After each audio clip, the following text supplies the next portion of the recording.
Então, eu quero saber do Maringoni o que está acontecendo nesse planeta Terra. Olha isso aqui. Ontem, Estados Unidos e Rússia deixaram a Ucrânia fora da mesa, deixaram a Europa fora da mesa, e aí ficou lá, não está o Putin nem o Trump aí, mas estão tá o Mark Rubio e está o Lavrov, né, os dois nomes fortíssimos das políticas externas dos dois países, na seguinte base, de, bom, vamos nós resolver aqui, fica entre nós essa solução, deixa a Ucrânia, deixa a Europa para lá, né? Então um cenário muito diferente, vai ter um cenário, uma mudança no cenário. O Trump diz que vai ter um encontro com o Putin também na Arábia Saudita, está se falando nesse encontro na Arábia Saudita, o lado russo também confirmou esse encontro, para resolver o fim da guerra da Ucrânia. Enquanto isso, da mesma maneira como os bolsonaristas aqui exercem o jus esperneandi, os líderes europeus a mesma coisa. Está lá o Macron convocando a União Europeia protestando. Não, nós queremos ter importância, queremos ter peso. Quero entender exatamente o que está acontecendo neste planeta, num país em que o Musk tem um peso, tem uma importância impressionante, e que as plataformas têm um significado, têm um peso impressionante na administração Trump. Maringoni, antes de você entrar, deixa eu registrar que o Mário Roberto chegou aqui como novo membro, que o Gildo Bastos está dizendo aqui, essa acusação ao IBAMA é falaciosa. Trabalho no licenciamento ambiental do IBAMA, não sabia, Gildo. Então, dê seu depoimento. E afirmo que as exigências do IBAMA são claras, é isso. Eu já escrevi para ela, semana ela não pôde vir, espero que semana que vem venha. Quero trazer a Sueli Araújo, que foi presidenta do IBAMA, hoje está no Observatório do Clima, para explicar para vocês aqui, para nós, para mim, como é que é essa coisa do licenciamento e como é que é o trabalho do IBAMA, rigorosíssimo, até onde eu sei. Gilberto Maringoni, queremos saber de você. Bom dia. Bom dia, Mauro. Que alegria estar aqui com você. Eu fico assistindo seu programa de manhã, me dá um panorama geral impressionante, sempre, todos os dias. Parabéns. Já Obrigado. Fez um mês. Você está há mais de um mês no ar já, né? Mas começou dia 13 de janeiro. 13. E está bombando sempre, né? Obrigado, homem. Não, obrigado. A gente tem. Mas, eu vou dizer para vocês, como fazer uma indiscrição aqui. Este senhor que está aqui, esse rapaz que está aqui do meu lado, ele faz diversas sugestões de convidados, de temas, de abordagens. Ele é um conselheiro meu de todos os dias, fundamental a tua presença, viu, Maringoni? É um bisbilhoteiro, você está falando, né? Conselheiro. Maringoni, o que está acontecendo no planeta a partir da eleição do Trump? Dá uma sensação de que os parâmetros mudaram, né? Olha, Mauro, o Trump está provando que é possível dar um cavalo de pau num transatlântico e ele não afundar. Essa história de que eu não posso mudar determinado parâmetro, determinada rota no governo, porque o governo é grande demais, isso não é possível, o Trump demoliu nesse menos de um mês, nós estamos no dia 18, e o Trump tomou posse dia 20 de fevereiro. E parece que já se passou 6 meses ou mais, aí quase um ano. Tamanha foram as mudanças de parâmetro que ele fez. Ele começou o governo anunciando, antes, aliás, da posse, bem antes, um mês antes, da história de incorporar o Canadá, comprar a Groenlândia da Dinamarca, intervir no Canal do Panamá para impedir os navios chineses de trafegarem ali, mudança do nome do Golfo do México para Golfo da América, como você já mostrou aqui, isso está até no Google, já está nas cartas internacionais, nos mapas de referenciais geopolíticos, isso já está colocado, além de barreiras comerciais, barreiras aduaneiras a granel. Além de mudanças dentro do Estado americano, né, mudanças, ele interveio na CIA, dando uma limpada naqueles comandantes da CIA que não são simpáticos ao seu governo. O Musk, naquele DOGE, aquele Departamento de Reestruturação do Estado, também está fazendo uma demissão, incentivando uma demissão, um plano de demissão voluntária de milhares, centenas de milhares de funcionários públicos.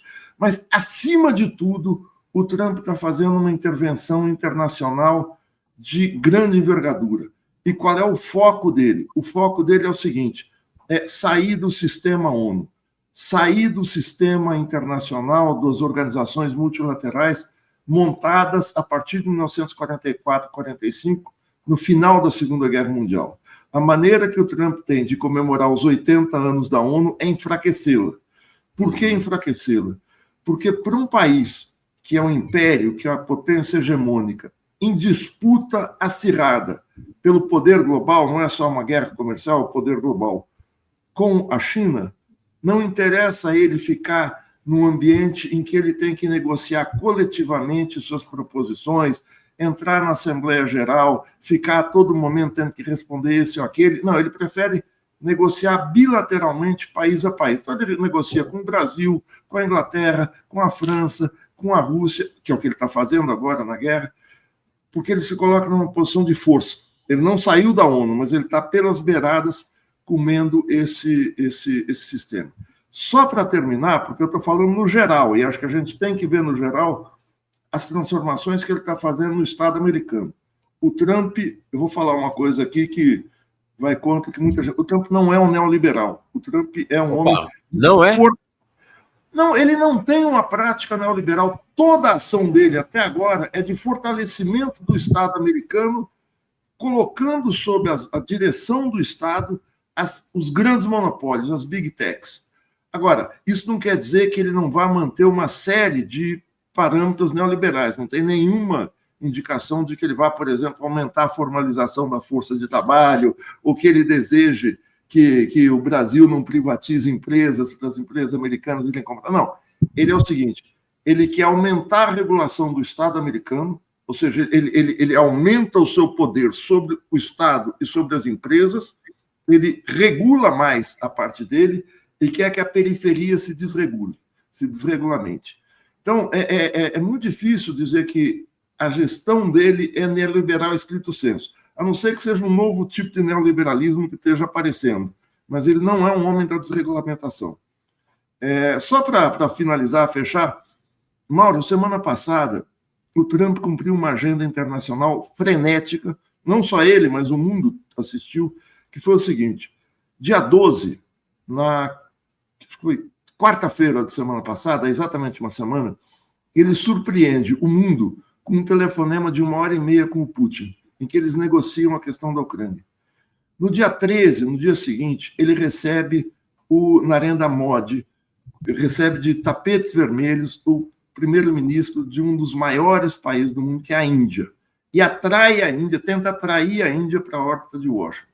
A Índia sempre tem uma política externa oscilante. Às vezes ela está no BRICS, às vezes ela se aproxima mais da China, às vezes se distancia, e essa aproximação foi uma aproximação muito forte.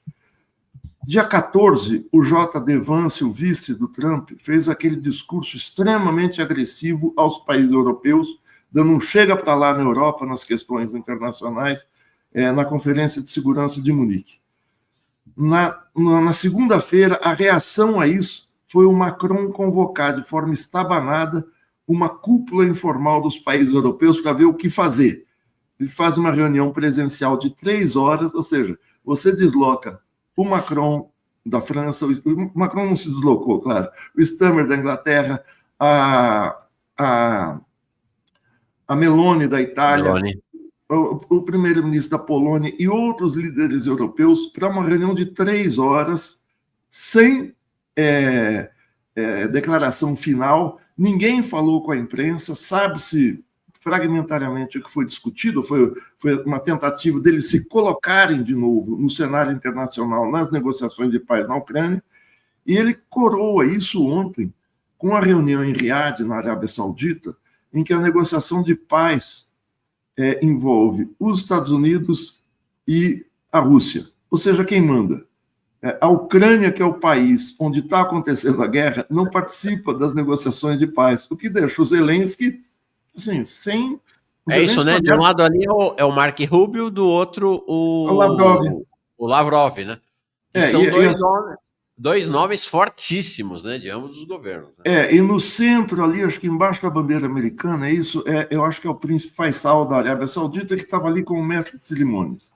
Então é isso, esse panorama rápido, mas eu também tenho tempo aí, é impressionante a movimentação internacional e nacional do Trump. Não, muito, muito chocante o que você fala. Eu me engano ou essa descrição que você faz do governo Trump, que é fortalecimento do Estado Nacional, fortalecimento das empresas nacionais, enquanto, evidentemente, ele é luta de classes, né, querido? Né? Trucida os trabalhadores e tudo, mas é isso, fortalecimento das empresas e do Estado Nacional. E desmonte dos estados nacionais, né, dos países periféricos e mais fracos. Isso aí me lembra um pouco o Hitler na Alemanha, né? É realmente uma coisa interessante isso, né?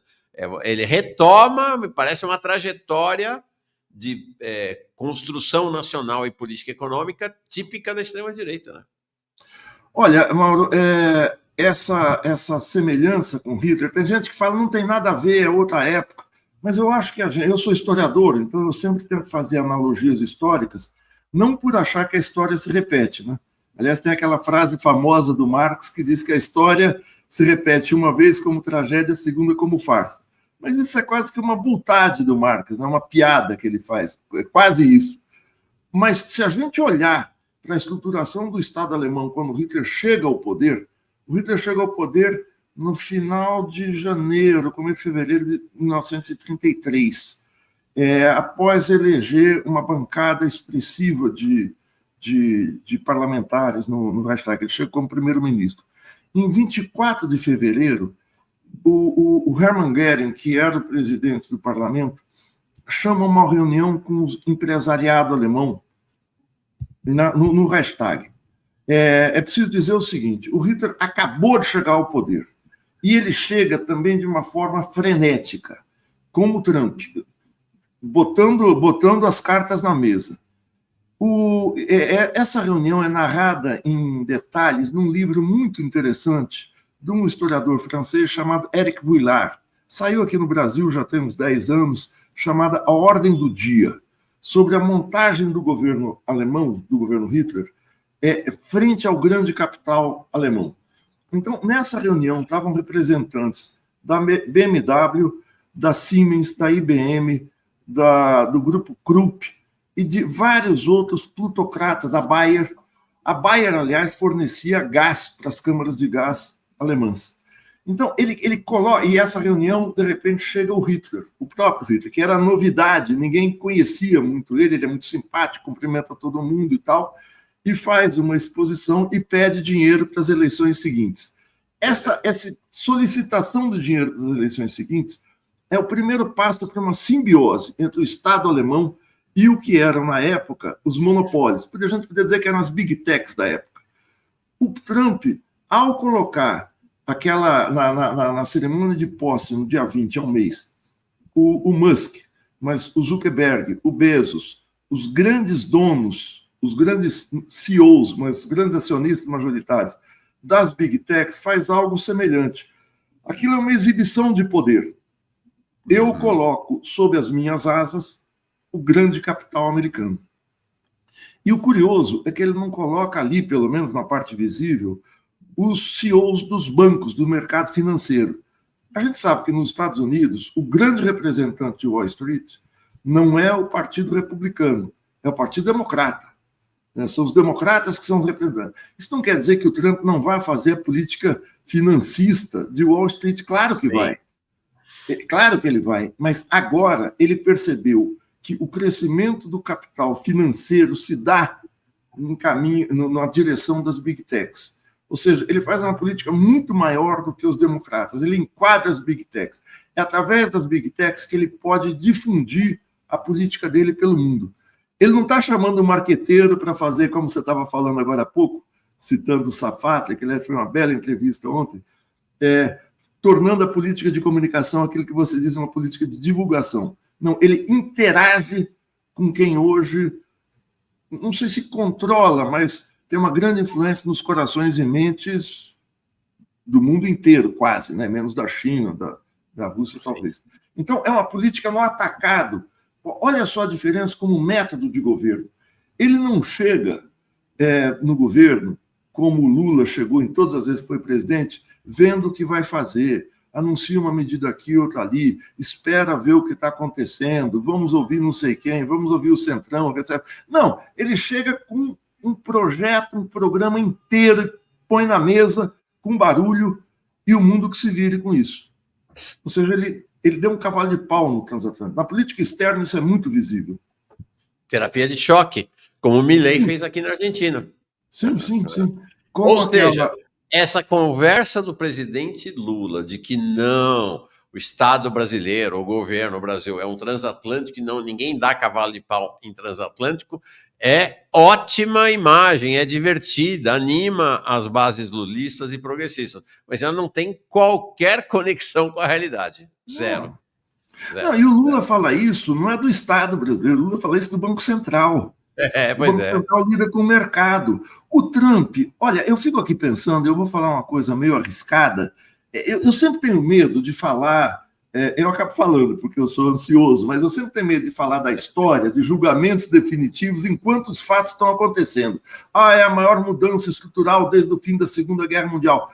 Não sei ainda se é. Ele está tentando, e é preciso ver se vai ter sucesso, porque tudo isso que eu descrevi pode dar errado, porque você tem resistências, você tem reação no Canadá, isso fortaleceu o governo canadense contra as pretensões americanas de aquisição do Canadá, fortaleceu a Cláudia Sheinbaum, que resiste em várias questões, em vários temas, seja dos deportados, seja do Golfo do México, mas há resistências, e há resistências dentro do Estado americano, há resistências na justiça americana. O que eu estou dizendo é o seguinte, ele não está olhando para isso, ele vai com os dois pés na porta, e o que der certo, deu. Ele testa a correlação de forças na real. Ele percebe que ele é o homem da correlação de força, a correlação de força está com ele. O que ele está fazendo com as Big Techs? Ele está colocando sob o comando dele, do Estado americano. Vamos lembrar, a Meta, o Instagram e o WhatsApp suspendeu o Trump das suas contas, depois do 6 de janeiro de 2021, né? 21, quando houve aquele levante no Capitólio, né? Quando houve aquela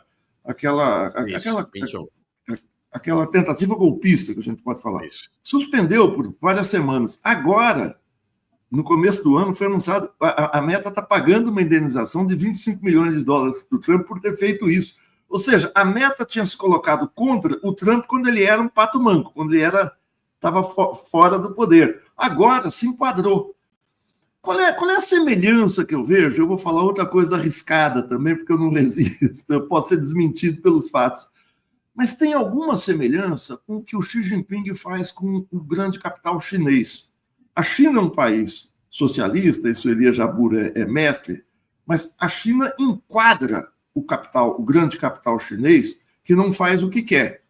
E o Xi falou alguma coisa, eu estou citando de cabeça, mas eu não sei se foi ele ou algum dirigente chinês, o seguinte, olha, a diferença do grande capital, dos ricos na China, com os países capitalistas, é que nos países capitalistas os ricos têm o dinheiro e o poder.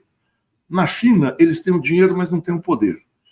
Se isso é real, quer dizer, ou seja, o Estado enquadra, direciona as atividades do mercado, porque o Estado chinês tem bancos, tem empresas poderosas e tal, pode ser que o Trump esteja fazendo uma movimentação chinesa. Eu estou enquadrando o grande capital. Agora, o grande capital está ganhando com isso, está entrando mais ainda no Estado.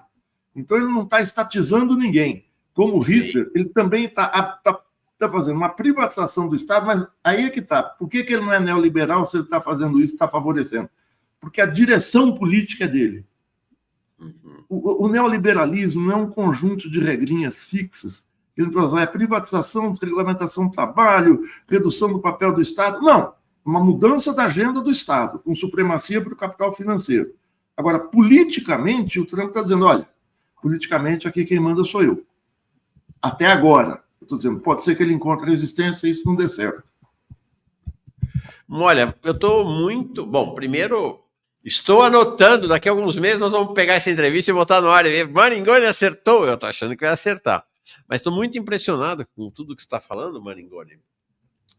E aí é importante você trazer essa percepção desde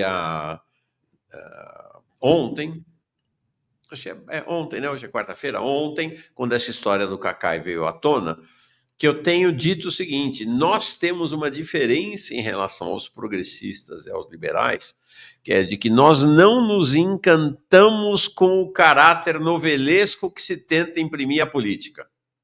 Ai, a Janja não deixou. Ai, a Janja mudou a roupa de cama. Ah, o Rui Costa faz cara feia. Essa coisa assim que quer transformar a política numa grande novela, num grande romance.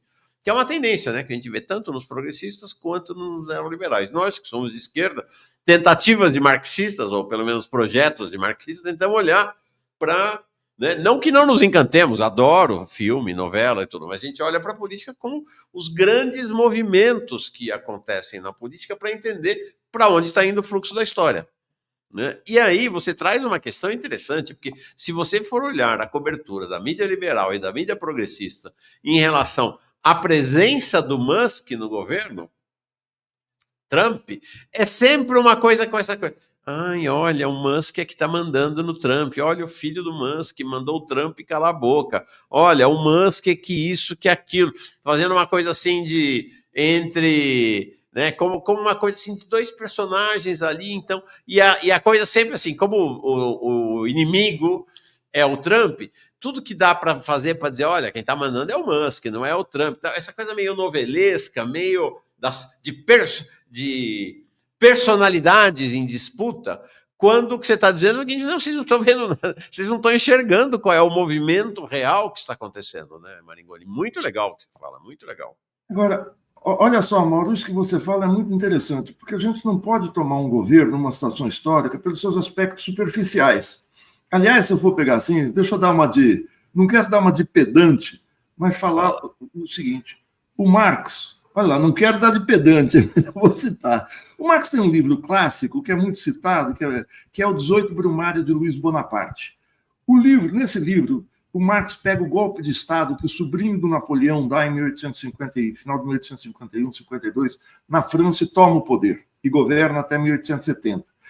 Aquela situação em que o golpe se dá e as movimentações de dezenas de partidos na Assembleia Nacional, ou seja, no Congresso Nacional, geraram uma confusão, porque cada partido tomava a montanha, a montanha era um dos partidos dos camponeses, o Partido dos Camponeses, não tinha o nome do Partido dos Camponeses, mas os nomes fantasias se misturavam, aliados de véspera se tornavam inimigos figadais no dia seguinte, e era um quadro muito confuso, e o Marx falava justamente isso. É preciso ir além da superfície, dessa superfície, das aparências do jogo político, e ver quais são os interesses de cada um. É exatamente isso que você está falando.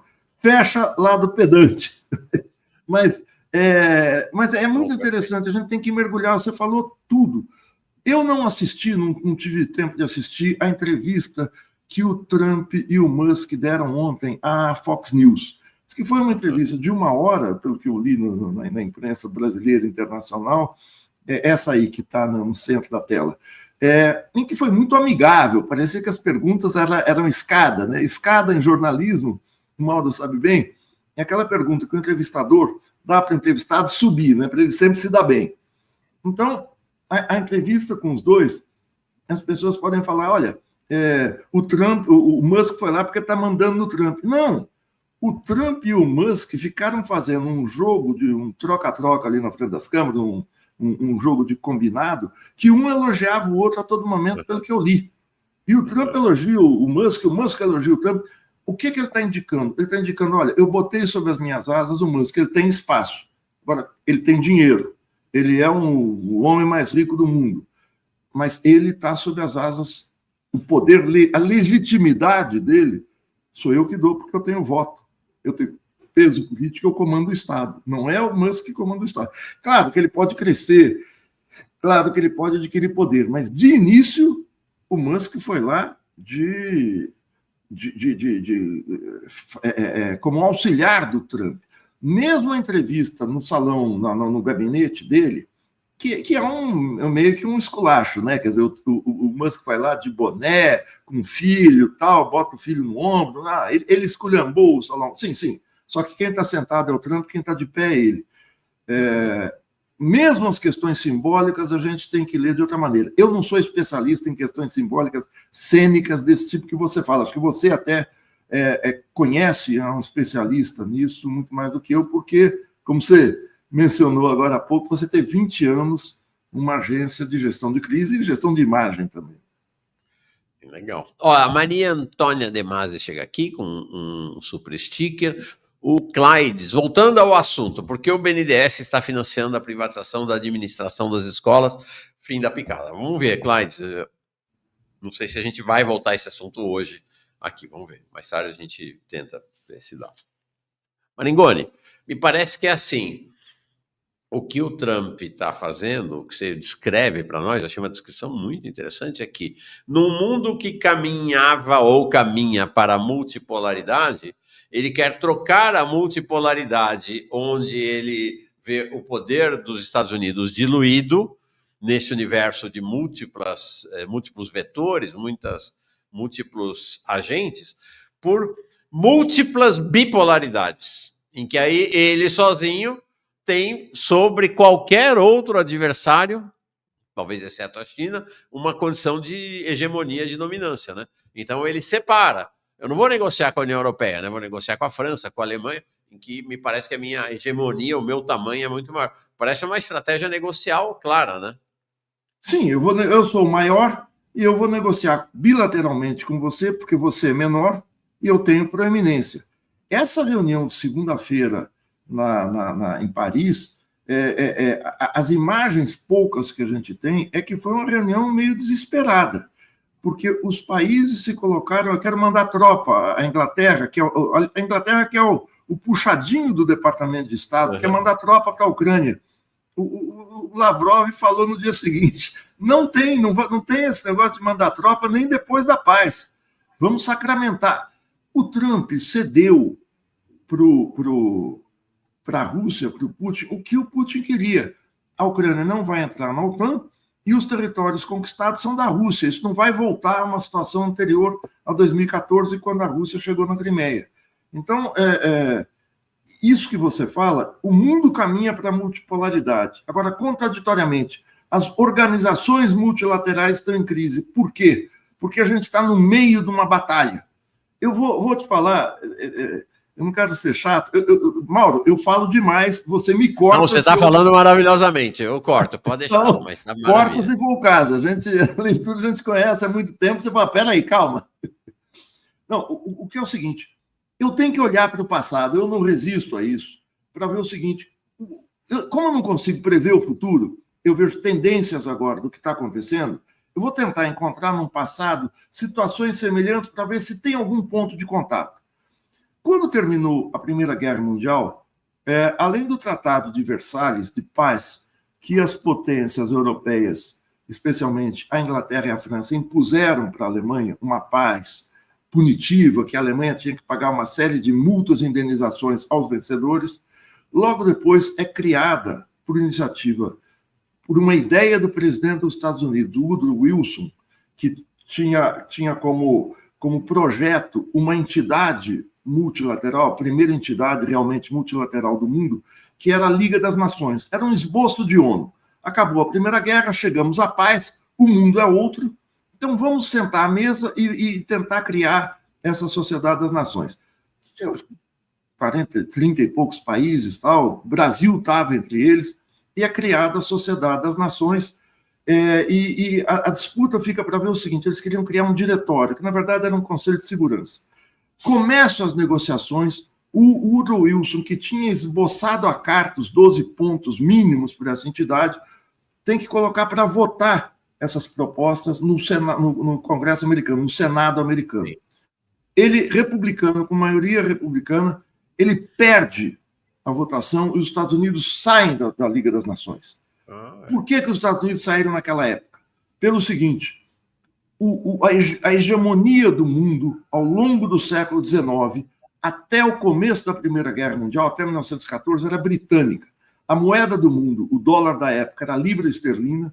A Inglaterra tinha a maior marinha mercante do mundo, a maior marinha militar, a maior armada do mundo, e o sistema financeiro global estava centralizado ainda em Londres no final do século XIX. Eles começam a perder essa proeminência porque os Estados Unidos surgem como a maior potência industrial do mundo no final do século XIX. Então começa a haver um choque, uma disputa de hegemonia para ver quem é que vai dominar o poder global. Quando termina a Primeira Guerra Mundial, a Inglaterra está quebrada pelo esforço de guerra, quebrada não, mas está fora desse jogo, e os Estados Unidos ainda não são a potência hegemônica. Nesse quadro em que os poderes estão se digladiando, o Senado americano falou, não, nós estamos disputando, não vamos entrar numa regra imposta, numa regra autoimposta que vai limitar a nossa ação internacional. Não, nós vamos sair disso, vamos disputar o poder por fora, bilateralmente, na guerra, a resolução da crise de 29 e tal. É com as mãos livres que os Estados Unidos adquirem a proeminência.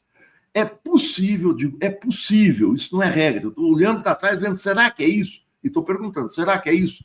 Os Estados Unidos não querem estar sob as amarras da Organização Mundial do Comércio. Pela OMC, Mauro, o Trump não poderia levar as tarifas como está fazendo unilateralmente. Ele está saindo do Acordo Climático de Paris, porque ele quer explorar petróleo em qualquer lugar do mundo, a civilização do petróleo, não tem transição energética, coisa nenhuma. Ele sai, possivelmente vai voltar a sair da Organização Mundial de Saúde, porque o Robert Kennedy Jr., seu secretário de saúde, é um negacionista de das vacinas e de toda a ação da saúde pública, e ele vai... o Vance anuncia... Já avisou que não vai na COP. Que não vai na COP, e o Vance, nesse discurso que ele faz em Munique na sexta-feira, ele insinua que os Estados Unidos vão parar de investir na OTAN. Só uma nota de rodapé. A OTAN tem 30 países. 80% do orçamento militar da OTAN é dos Estados Unidos. Então, os Estados Unidos, o Vance falou o seguinte, olha, vocês têm que aumentar o investimento na OTAN, senão não vai dar. Ele falou na lata. Tanto que o ministro, o primeiro sujeito a responder ao Vance é o ministro da Defesa alemão, que quase gagueja para falar. O Vance faz uma série de acusações que os países europeus não respeitam a democracia, a livre opinião, tentam coibir partidos, insinuando partidos de extrema-direita, e ele tem, não é assim, essa acusação é infundada, ele fica na defensiva. E o Vance foi para cima porque sabe, os dois principais países europeus, as duas maiores economias, França e Alemanha, estão com seus governos ou pato manco, como o Macron, que deve perder as eleições presidenciais, e o Olaf Scholz, que já está fora do jogo. Ele tem eleições domingo agora. E o Musk já investe na extrema-direita, no partido quase que a gente pode dizer simpático ao nazismo, que é a alternativa para a Alemanha, a AfD. Sim. Cara, que aula! Nossa, chocado, muito interessante.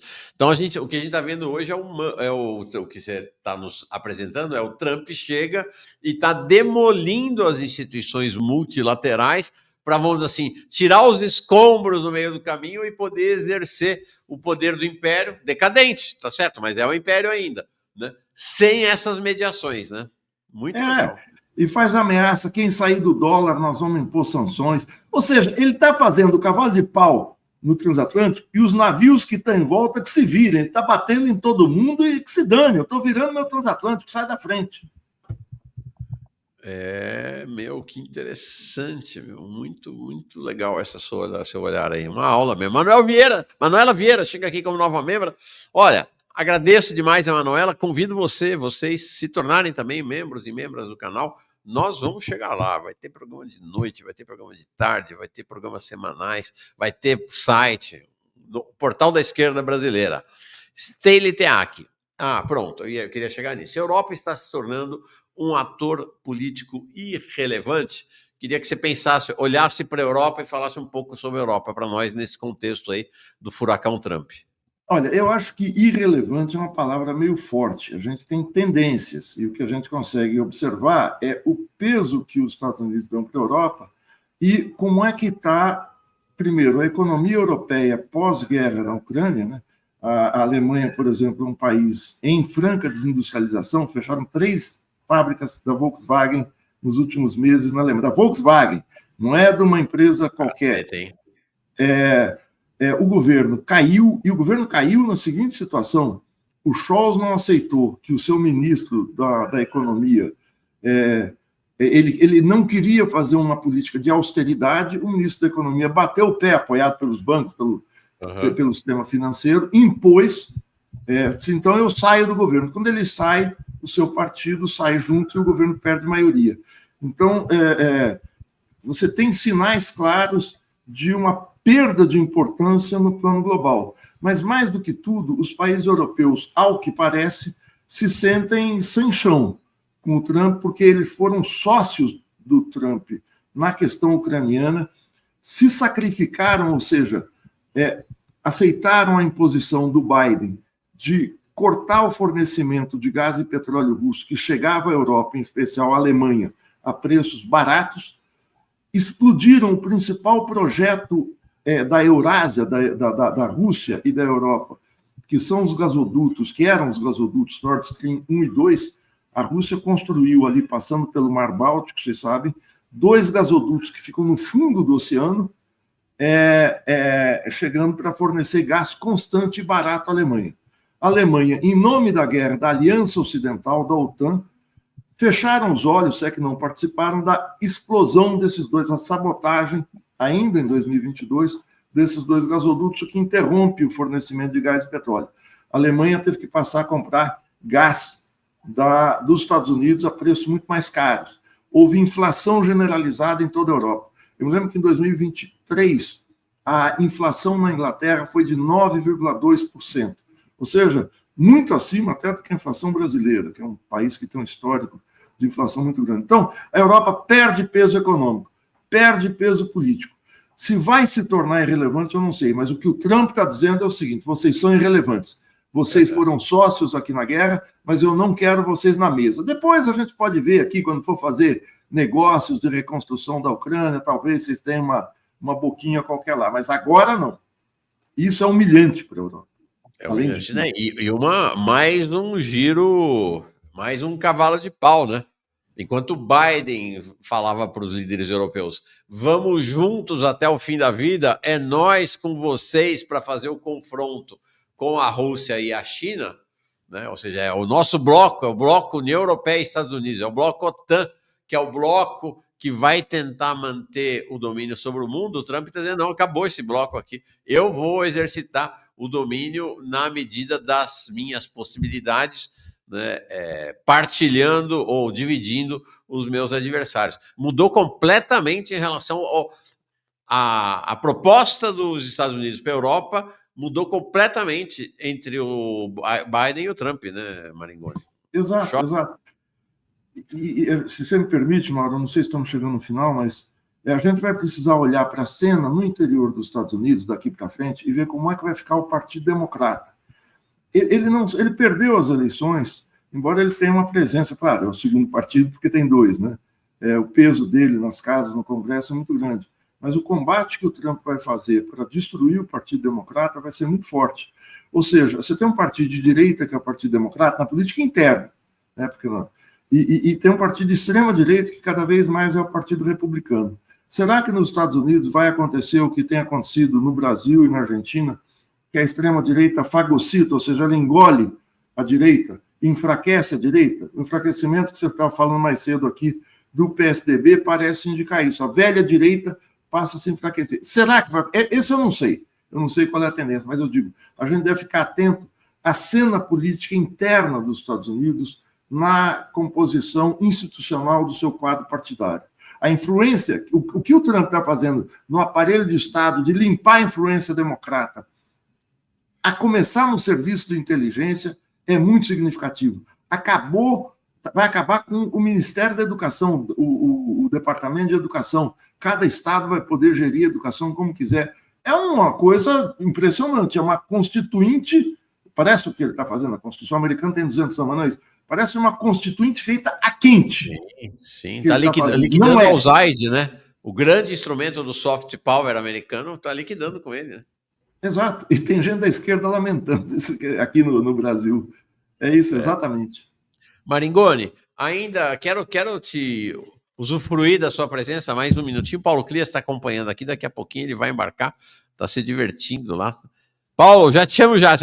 Um minutinho só. Paulo Cris vai falar mal de mim, vou falar mal dele um pouco aqui. Então, pronto. Não, ainda na área internacional, essa operação que ele está fazendo com Rússia, você vê, tem gente, eu tenho visto análise por aí, com uma ideia de que ele está fazendo esse gesto em relação à Rússia, procurando dividi-la ou separá-la, ou botar uma cunha na relação entre Rússia e China. Você acha que tem sentido essa avaliação? Aliás, é bom você levantar isso, porque é o que está faltando na análise. Quer dizer, falta muita coisa, mas esse é um dos pontos principais. No primeiro mandato, o Trump fez isso. Você não tinha essa aliança entre a China... A pergunta do João Paulo, desculpa, é exatamente essa. Maringoni, como fica a relação Rússia-China? Exatamente isso que ele vai falar para nós agora. Quando ele toma posse, depois de vencer as eleições de 2016, ele se aproxima da Rússia, fazendo negócios com a Rússia, e muita gente via essa história de você ver a superfície da política, as pessoas falavam, ele é autoritário, Putin é autoritário, eles se combinam, por isso que ele se aproximou. Como se dois países, os Estados Unidos, um país gigantesco, que é a Rússia, um grande país, as negociações país a país fossem feitas porque o chefe é simpático ao outro, é porque o chefe gosta da gravata do outro, porque o chefe tem um bom papo sobre futebol no final de semana. Não é nada disso. O que ele fez ali foi uma política muito hábil e sofisticada de isolar a Rússia do Oriente, do Oriente, da Eurásia e da China, especialmente. Quando começa a guerra, mas antes disso, todo o esforço do Biden foi para desmontar essa política externa que o Trump tinha esboçado e faz um erro monumental, que é o seguinte, para que expandir a OTAN até as bordas da Rússia, sabendo que a Rússia iria tomar uma posição de força, ou seja, iniciar uma guerra, e iria possibilitar a unidade entre China e Rússia, porque todas aquelas sanções feitas contra a Rússia, o único lugar que a Rússia tinha para se legitimar, para conseguir manter o seu Estado funcionando, era correr em direção à China. 2 ou 3 semanas antes da guerra, vocês se lembram, em 4 de fevereiro de 22, a guerra começa dia 20 ou 22, o Putin vai a Pequim e anuncia um tratado de aliança, eu não me lembro bem o nome, mas uma aliança histórica, estreita, um negócio que tem mais de 200 cláusulas, que foi um acontecimento na época, uma aliança estratégica em várias áreas, seja diplomática, militar, científica, acadêmica, educacional, enfim, um estreitamento, uma aproximação muito forte. Quando a guerra começa, a Rússia já está com essa aliança feita. E a guerra, a oposição que o Biden faz à China na guerra, são 2 questões diferentes. A China na guerra comercial e a Rússia na questão da Ucrânia, solidificam essa aliança e fortalecem o eixo oriental. O que o Trump quer fazer é tentar colocar a pasta no tubo novamente, ver se consegue separar a Rússia de China. Por isso é que ele aceita tudo que o Putin quer na questão da guerra. A Ucrânia não vai para a OTAN? O Trump, a Ucrânia não vai entrar na OTAN. A Rússia está reivindicando os territórios do Donbas, no leste da Ucrânia, o Porto de Sevastopol, os portos no sul e a Crimeia. Fica com a Crimeia, não vai voltar à situação de 2014. Ele cede tudo para tentar uma ação espetacular para mostrar à Rússia a proximidade, a fidelidade que os Estados Unidos têm com ele, para tentar desfazer essa aliança, para que ele possa combater o inimigo principal dos Estados Unidos, que é a China. Não sei se consegue hoje tal o grau de combinação, de articulação que tem os dois países, mas mais do que tudo, a Rússia ficou muito impactada, houve impacto, com o sequestro das suas reservas. Logo no começo da guerra, a Rússia tinha 600 bilhões de dólares em ouro depositado em bancos londrinos. A Inglaterra, junto com os Estados Unidos, sequestram, tomam na mão grande essas reservas. É por isso que expulsam a Rússia do sistema de pagamentos internacionais, sistema SWIFT. A Rússia não consegue mais fazer negociações financeiras com país nenhum. E isso dá à Rússia uma situação seguinte, a fragilidade que é eu estar num sistema internacional junto com o inimigo, junto com, pelo menos, um amigo não confiável, que eram os Estados Unidos até então. Lembrando, a Rússia, logo que o Putin toma posse, no começo dos anos 2000, esboçou a ideia de entrar para a OTAN. Eles queriam se aproximar, a Rússia estava no chão depois do desastroso governo do Boris Yeltsin, que governou durante todos os anos 90. Os Estados Unidos expulsaram a Rússia. Então, eu acho difícil os Estados Unidos conseguirem separar. Agora, difícil é uma impressão que eu tenho lendo os dados atuais. O futuro, como dizia o ministro da Justiça da ditadura, Armando Falcão, a Deus pertence. Não sei se a Deus pertence, mas a gente tem que olhar as tendências e saber o seguinte: o transatlântico sempre pode dar um cavalo de pau, ou seja, tudo pode nos surpreender, mas as tendências que eu coloquei eu acho bastante plausíveis.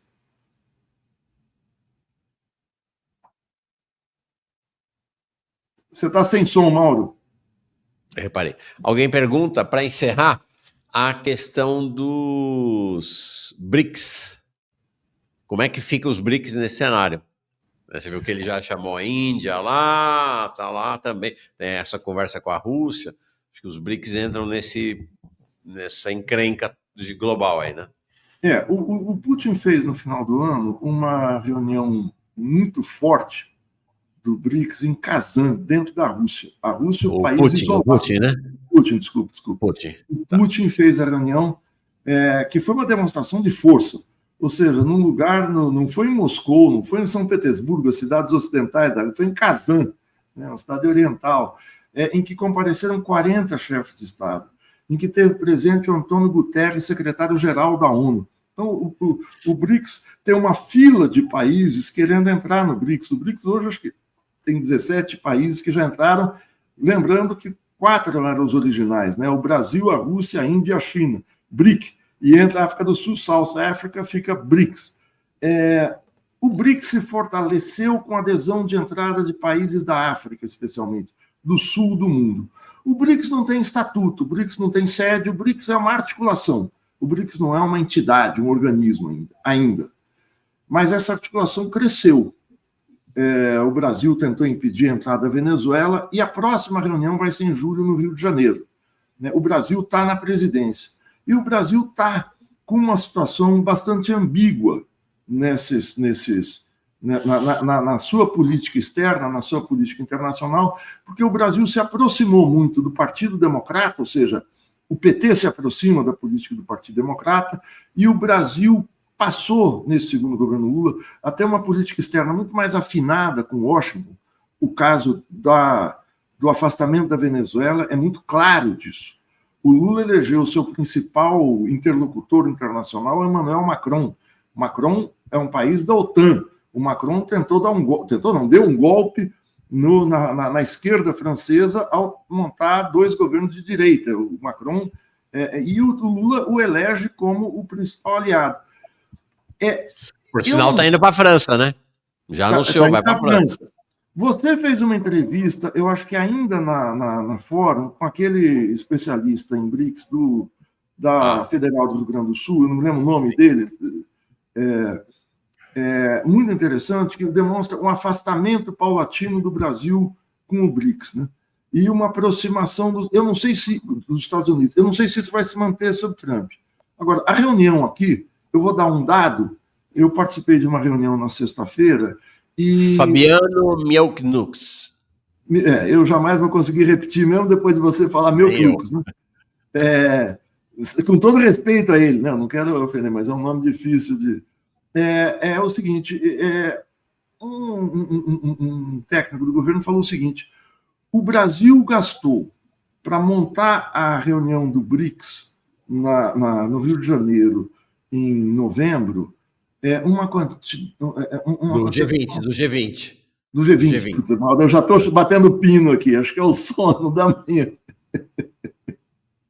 Do G20, 5 ou 6 vezes mais, o orçamento era 5 ou 6 vezes maior do que o orçamento da reunião do BRICS. Só isso indica a importância que o Brasil dá para as duas orientações. O Brasil tenta fazer do BRICS uma aliança técnica. O chanceler Mauro Vieira foi a Kazan. Em Kazan, nessa reunião de casão, o Lula não podia, ele tinha sofrido um acidente, então o Mauro Vieira foi representar o Brasil. Ele dá uma entrevista na imprensa que o ponto principal era o seguinte: o Brasil está no Ocidente. Ele não está dando uma aula de geografia, que é óbvio, ele está dizendo a aliança preferencial do Brasil é com o Ocidente. Ele fala isso na casa do Putin. É uma ousadia na reunião do BRICS. Então, o Brasil está no BRICS, mas me parece que os laços que prendem o Brasil ao BRICS tendem a ficar um pouco mais tênues, embora ele continue na aliança. Se houver uma radicalização global, é preciso radicalização global com a China. É preciso ver como vai ficar o Brasil no BRICS. Não sei se sai, é muito difícil. Acho que no governo Lula sair. Se tiver um governo de extrema-direita, claro que sai. Mas no governo Lula é difícil. Mas que não é a principal articulação, e o Brasil está sem projeto na sua política internacional, meio que tateando o mundo para ver como se encontrar nessa conjuntura extremamente tensa. Ela não é confusa, ela é tensa. Ela é cheia de atritos muito pesados entre os países, uma conjuntura muito pior, muito mais perigosa até, do que aquela encontrada pelo presidente Lula nos seus mandatos anteriores, entre 2003 e 2011. Maringoni, nós vamos ter mais 10 minutos. Falei com o Paulo Clias aqui, ele vai entrar na sequência. Eu já avisei o Paulo que ele se segura aí, que nós vamos longe. Ele e eu também. Vai me xingar um monte. Pô. É que a gente se conhece, os três se conhece há 45 anos. Só isso. Só de tempo de conhecimento já tem aqui 90, tem quase 150 anos. Só de tempo de conhecimento. O Juan Suman chega como membro, o Itamaragiba Rodrigues também, muito obrigado. Então, eu vou te dar uma questão agora, ainda internacional, se você puder uma resposta em 2 minutos, porque aí eu queria terminar com a questão nacional contigo. É o Arthur Vinícius perguntando, e essa possível nova MINUSTAH na Ucrânia? MINUSTAH seria a força de paz na Ucrânia, que foi o Trump mesmo falando, né, que ele gostaria de ter tropas do Brasil e da China para fazer o controle da eventual paz na Ucrânia. Olha só, eu chamo a atenção para uma coisa. A MINUSTAH é uma tropa da ONU, isso está na Carta da ONU, a formação de tropas internacionais, capacetes azuis que foram para o Haiti, a ação mais visível que a gente vê aqui, mas já teve presente em vários países da África. É um acordo entre vários países, com base na Carta da ONU, uma força de paz, uma força de dissuasão. Não quer dizer que ela não cometa barbaridades como o Brasil cometeu lá. Mas o Trump não está fazendo isso. Ele está convocando país a país. Ele está falando, você e você aí, vamos lá. O Lavrov, na reunião de ontem, rechaçou liminarmente isso, que a Rússia não vai admitir, porque a Rússia não vai controlar essa tropa. Pode ser que na negociação tal isso volta, mas ontem a diplomacia russa, mas não é a diplomacia, é o Lavrov. O Sergei Lavrov, diga-se de passagem, é o ministro das Relações Exteriores da Rússia, que desde o começo do Putin, há mais de 20 anos, ele é o segundo homem no poder da Rússia, embora ele não seja o vice-presidente, ele não é o presidente do parlamento, da Assembleia, mas na prática, no plano internacional, ele é a voz do Putin e a Putin é a voz dele. Ali é uma simbiose. É o diplomata mais antigo em atividade no mundo. Ele rivalizava com o Celso Amorim quando os dois estavam nos seus ministérios. Hoje é ele. E o Putin o mantém por causa disso. É aquela figura imprescindível na Rússia. Ele negou, falou, não vai ter. Vamos ver como é que isso evolui, porque realmente é uma tropa que aí não tem controle de organismo internacional nenhum. Então, não sei se eu respondo, mas eu estou pegando o que foi falado ontem. Então... Perfeito. O Arthur Vinícius faz uma pergunta. Vai sair para governador de novo em 26, Maringoni? Está tirando um sarro você aqui que eu sei. Nem pensar. Eu fiz uma campanha há 10 anos, em 2014, absolutamente sem dinheiro. Né? Primeiro é o seguinte, no Brasil, cada vez mais, o dinheiro tem um peso imenso nas eleições. Mas eu não tenho pretensão, eu estou sem vida partidária, eu estou sem atividade, eu estou... A coisa que mais me dá fama hoje é participar aqui do programa do Mauro. Né? Então, eu não tenho nenhuma... Não é nenhuma pretensão, eu não tenho nenhum gancho, nenhuma facilidade para isso. E ali foi um acidente, a gente... Mas eu gostei muito de fazer a campanha, aprendi muito do jogo político, e mais do que tudo, era uma época em que ainda a internet não tinha a proeminência, pelo menos nas redes sociais não tinha o peso que tem hoje. E eu via muito essa questão de você estar nas ruas e na casa das pessoas, visitar o interior de São Paulo. Eu sou do interior, mas eu conheci mais o interior, assim, porque eu viajei mais. Notar o tete-a-tete com as pessoas é algo inigualável para você tentar entender o pulso do país. Eu não sei se isso funciona dessa maneira ainda hoje, porque hoje todo mundo está nas redes. Mas ali foi uma experiência, para mim, inigualável. O Jones relata, em parte, essa experiência também. O Jones foi candidato a governador de Pernambuco nas últimas eleições, 2022, né? Se não estou enganado. Aliás, o Jones melhorou muito depois dessa campanha na sua desenvoltura pública. É notável isso, a campanha. Interessante. Maringoni, então, para encerrar, e aí sigo com o Paulo Clias. O tema com o Paulo Clias é surpresa, e não é economia, hein? Segura aí que surpresa e impactante, bombástico o tema com o Paulo Clias. Encerrar o cenário brasileiro, né? A gente tem essa pesquisa da Datafolha que explodiu como uma bomba no governo Lula, e não só no governo Lula, né? No cenário político, essa crise do Cacai, a Daniela Lima, reforma ministerial que sai, não sai. E agora, ontem, essa decisão da PGR, finalmente, né, na verdade não é uma novidade, mas quando acontece, ela impacta, né, que é a denúncia do Bolsonaro e mais 33 para o STF. Como é que você está olhando o cenário político brasileiro nesse momento? Bom, Mauro, você examinou muito bem na primeira parte do programa. Eu acho que, por mais que seja esperado, dá uma mexida pesada no quadro. E dá uma mexida pesada, principalmente pelos 33 indiciados, 23 são militares e 7 são generais. Isso nunca aconteceu. Não quer dizer que ninguém vai ser condenado. As pessoas ficam comemorando que Bolsonaro já está na cadeia. Não está. Como o Mauro indicou, é possível que isso, pelo ano eleitoral do ano que vem, até dezembro, ou seja um processo relativamente curto para a dimensão dessa ação. Agora, é muito positiva, porque coloca um pedaço da extrema-direita contra a parede. O que a gente não sabe ainda, e aí eu acho que isso é importante a gente verificar, é qual é o peso que vai ter o indiciamento até agora, né, do Bolsonaro para a extrema-direita brasileira. Se isso vai fortalecer o Bolsonaro, ou seja, colocá-lo como vítima, como, de certa maneira, aconteceu com o Lula, quando preso, ele se torna uma figura, ele adquire uma feição que ele não tinha. Quando ele sai da prisão, é uma feição heróica, épica. Isso se refletiu na campanha de 2022. Mas eu acho que isso enfraquece a liderança do Bolsonaro, a proeminência dos militares. Eu estou sendo muito otimista, porque a gente tem um agente deles no governo, que é o homem de confiança do Lula, que é o Múcio.